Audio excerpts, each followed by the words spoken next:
오늘의 부동산 이슈입니다. 고금리에 따른 월세 선호 현상이 확산하면서 역전세난을 마주한 임대인의 발등에 불이 떨어졌습니다. 특히 신축 대단지가 입주한 서울 일부 지역에는 반값 전세까지 등장하면서 임대인은 임차인에 되돌려줘야 할 보증금 수억 원을 마련하기 위해 안간힘입니다. 수요가 공급을 못 따라가자 전세값은 급격히 하락하고 있습니다. 전세 사기 이슈와 주택임대사업자 가입 의무화로 임대보증보험 가입 수요는 늘고 있지만 보험 신청에서 접수까지 걸리는 기간이 많게는 석 달까지 걸리는 경우도 나타나고 있습니다. 서울 아파트값이 낙폭을 키우며 31주 연속 하락세를 이어갔습니다.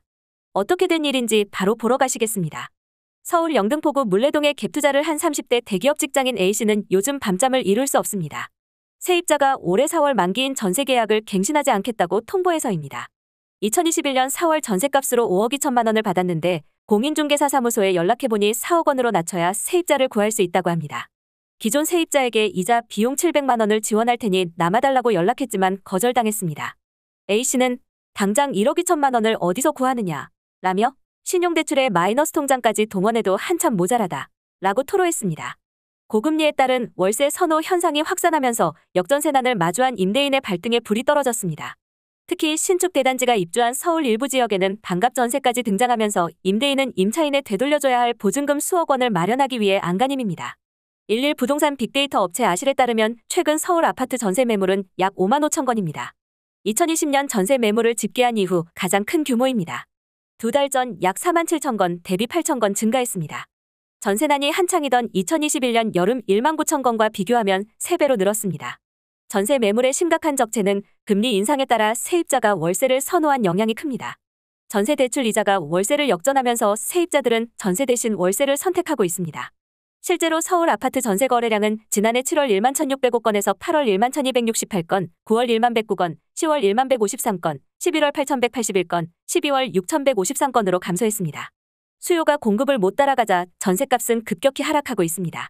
한국부동산원에 따르면 지난해 12월 4주 주간 아파트 가격 동향에 따르면 서울 전세값은 1.22% 떨어져 11주 연속 역대 최대 하락했습니다. 지난해 11월 말 입주를 시작한 서울 마포구 아현동 마포더클래시는 여전히 세입자 구하기에 난항을 겪고 있습니다. 아현동 A 공인중개사 사무소 관계자는 계약갱신권 사용으로 신규 임대 수요가 적은데 금리까지 높아지면서 반전세나 월세는 그나마 문의가 있지만 이자 부담이 큰 전세는 거래가 안 된다 라고 말했습니다. 올해 4월 자취방을 전세로 구한 A씨는 지난 9월 공인중개사로부터 임대보증보험이 가입되지 않았다는 말을 들었습니다. 뒤늦게 가입신청서를 작성했지만 신청에서 발급까지 1에서 2달이 걸릴 것이라는 공인중개사의 말과 다르게 석 달째가 다 돼가는 지금까지도 가입이 되지 않은 상태입니다. A씨는 빌라왕, 전세 사기 등 무서운 뉴스가 많이 나오는데 보증보험 가입은 계속 미뤄지니까 더 초조해지는 것 같다 라고 했습니다. 전세 사기 이슈와 주택임대사업자 가입 의무화로 임대보증보험 가입 수요는 늘고 있지만 보험 신청에서 접수까지 걸리는 기간이 많게는 석 달까지 걸리는 경우도 나타나고 있습니다. 늘어난 업무량에 비해 주택도시보증공사의 인력이 턱없이 부족하다는 목소리도 나옵니다. 30일 HUG 콜센터 등에 따르면 신청에서 가입까지 걸리는 기간이 많게는 3개월까지 걸리는 것으로 나타났습니다. HUG 콜센터 직원의 말을 빌리면 가입 경로에 따라 발급까지 걸리는 시간이 다르지만 모바일로 가입하면 2에서 3개월, 네이버는 1에서 2개월, 시중은행은 2에서 3주가 소요됩니다. 콜센터 직원은 최근 전세 관련 뉴스가 많이 나오면서 문의하는 고객이 많이 늘었다 라며 네이버 가입도 원래는 1에서 2주 소요되는데 최근 접수량이 많아지면서 이렇게 안내하고 있다 라고 했습니다. 임대보증보험 가입자 수만큼이나 신청자 수가 계속 늘면서 가입까지 걸리는 시간도 길어진 분위기입니다. 민홍철 더불어민주당 의원실이 지난 10월 국정감사 당시 HUG로부터 제출받은 자료에 따르면 지난 8월 기준 주택임대사업자 임대보증보험 가입자 수는 총 60만 781명으로 보증보험 의무화 시행 2년 만에 가입자 수가 60만 가구를 돌파했습니다. 임대보증보험 가입이 미뤄지면서 세입자의 불안도 가중되고 있습니다. 신청하더라도 가입이 되지 않으면 보증료를 납부한 것이 아니기 때문에 보험 혜택을 받을 수 없기 때문입니다. 부동산 커뮤니티 사이트의 한 게시판에는 전세보증보험 가입자를 되시냐라고 다른 이용자들의 의견을 묻는 글이 올라왔습니다. 해당 게시글 작성자는 보증보험을 들어야 할 것 같아 신청했는데 일주일 넘게 소식이 없다 라며 문의를 하니 최장 3달을 기다려야 한다는 이야기를 들었다 라고 했습니다. 그러면서 가입을 앞당길 수 있는 방법은 없냐 라며 조언을 구하기도 했습니다. HUG 측은 최근 급증하는 임대보증보험 신청자 수와 사고 건수에 비해 인력이 턱없이 부족하다는 입장입니다. 공공기관 경영정보 공개시스템 알리오에 따르면 임대사업자 임대보증보험 의무가입이 시작된 2020년 일반 정규직 총 신규 채용은 48명으로 재작년과 비교해 크게 차이 나지 않습니다.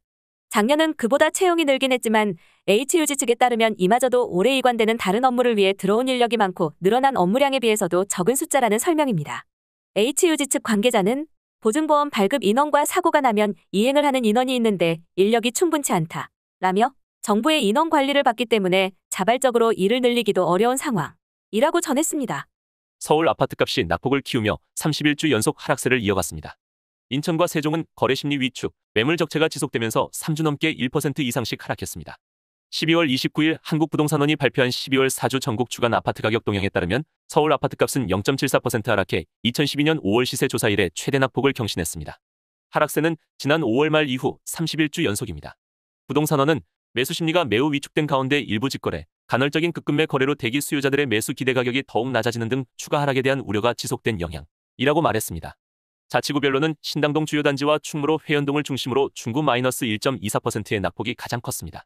그 뒤를 도봉구 -1.21%, 노원구 -1.20%, 마포구 -1.09%, 성북구 -1.06% 등이 따랐습니다. 강남권은 동작구 -0.73%가 대방사당 상도동 주요 단지 위주로 하락했고 영등포구 -0.72%와 관악구 -0.60%, 강서구 -0.60% 등도 하락세를 지속했습니다. 강남 3구는 송파구 -0.49%가 전주 -0.75% 대비 낙폭을 줄였지만 서초구 -0.55%는 하락폭을 키웠습니다. 경기도 -0.99%도 전주보다 하락폭이 확대됐습니다. 이천시 -2.48%는 지역 내 기반사업 위축 등으로 양주시 -1.99%는 신규 입주 물량 영향이 있는 지역 위주로 떨어졌습니다. 인천에서는 연수구 -1.69%가 가장 많이 하락했습니다. 송도 신도시와 인근 연수 동춘동으로 하락 지역이 확대된 것입니다. 서구는 청남 아전 검암동 주요 단지 위주로, 계양구는 용종작전 병방동 일대 구축 중소 규모 단지의 가격이 내려갔습니다. 세종시의 경우 다정 세롬동 위주로 1.68% 내렸습니다. 전국시 도가운데 4주 연속 최대 낙폭을 기록했습니다. 전세시장 상황도 다르지 않습니다. 금리 인상 기조가 지속될 것으로 예상되면서 임차인 우위 시장이 형성됐고 금매 거래가 추가 하락으로 이어지며 낙폭은 점차 커지고 있습니다. 전국은 0.92% 떨어지며 전주 -0.90%보다 낙폭이 확대됐습니다. 수도권 -1.24%, 서울 -1.22%도 부동산원 조사 이래 최대 낙폭을 또 경신했습니다. 경기도와 인천은 각각 1.25%, 1.28% 하락했습니다. 지방은 세종 -1.72%, 대구 -1.07%, 부산 -0.77%, 경남 -0.68% 등의 순으로 낙폭이 컸습니다. 부동산원은 중장기적인 입주 대기 물량과 매매시장 하락 영향으로 전셋값도 하락세를 지속하고 있다 라고 말했습니다. 오늘의 부동산 이슈 네티즌들의 반응을 살펴보며 마치겠습니다. 여러분들의 의견도 댓글로 남겨주세요. 전세값 오르는 추세였다면 세입자 사정 생각 안 하고 전세 가격 올리셨을 거 아닙니까? 2억씩 올릴 때는 언제고 더 가난한 세입자 2억 걱정 먼저 해주셨어야지 이제 와서. 어이없네 집 팔아서 줘야지. 돈 받고 전세 계약 썼잖아. 껑충 올려받을 때 갑질꾼이었지. 집 담보로 은행에서 대출받아 세입자에게 주세요. 돈 받아갈 때는 냉큼 받고 내줄 때는 징징거리네. 자기가 주제에 안 맞게 행동해놓고선 나갈 사람인 거 뻔히 알면서 그 돈을 짱박아 넣지 않고 다른 곳에 써버리고 없다고 울고불고. 보증금이 떡값이요. 받아서 쓴 돈 다시 가져와서 주면 되지. 5억 받아서 3억 전세 살면서 코인으로 2억 날린 건 아니겠지. 전세금 못 주면 급급매로 팔면 되지 뭐가 문제야? 보증보험회사에서도 추후에 큰 문제 소지 없을 물건들만 가입 신청되는데 가입 거절되는 물건들은 요즘 같은 시기에 들어가는 거 자체가 위험. 여기까지 네티즌들의 반응이었습니다. 시청해주셔서 감사합니다. 여러분들의 의견도 댓글로 남겨주세요. 구독과 좋아요는 영상 제작에 큰 힘이 됩니다.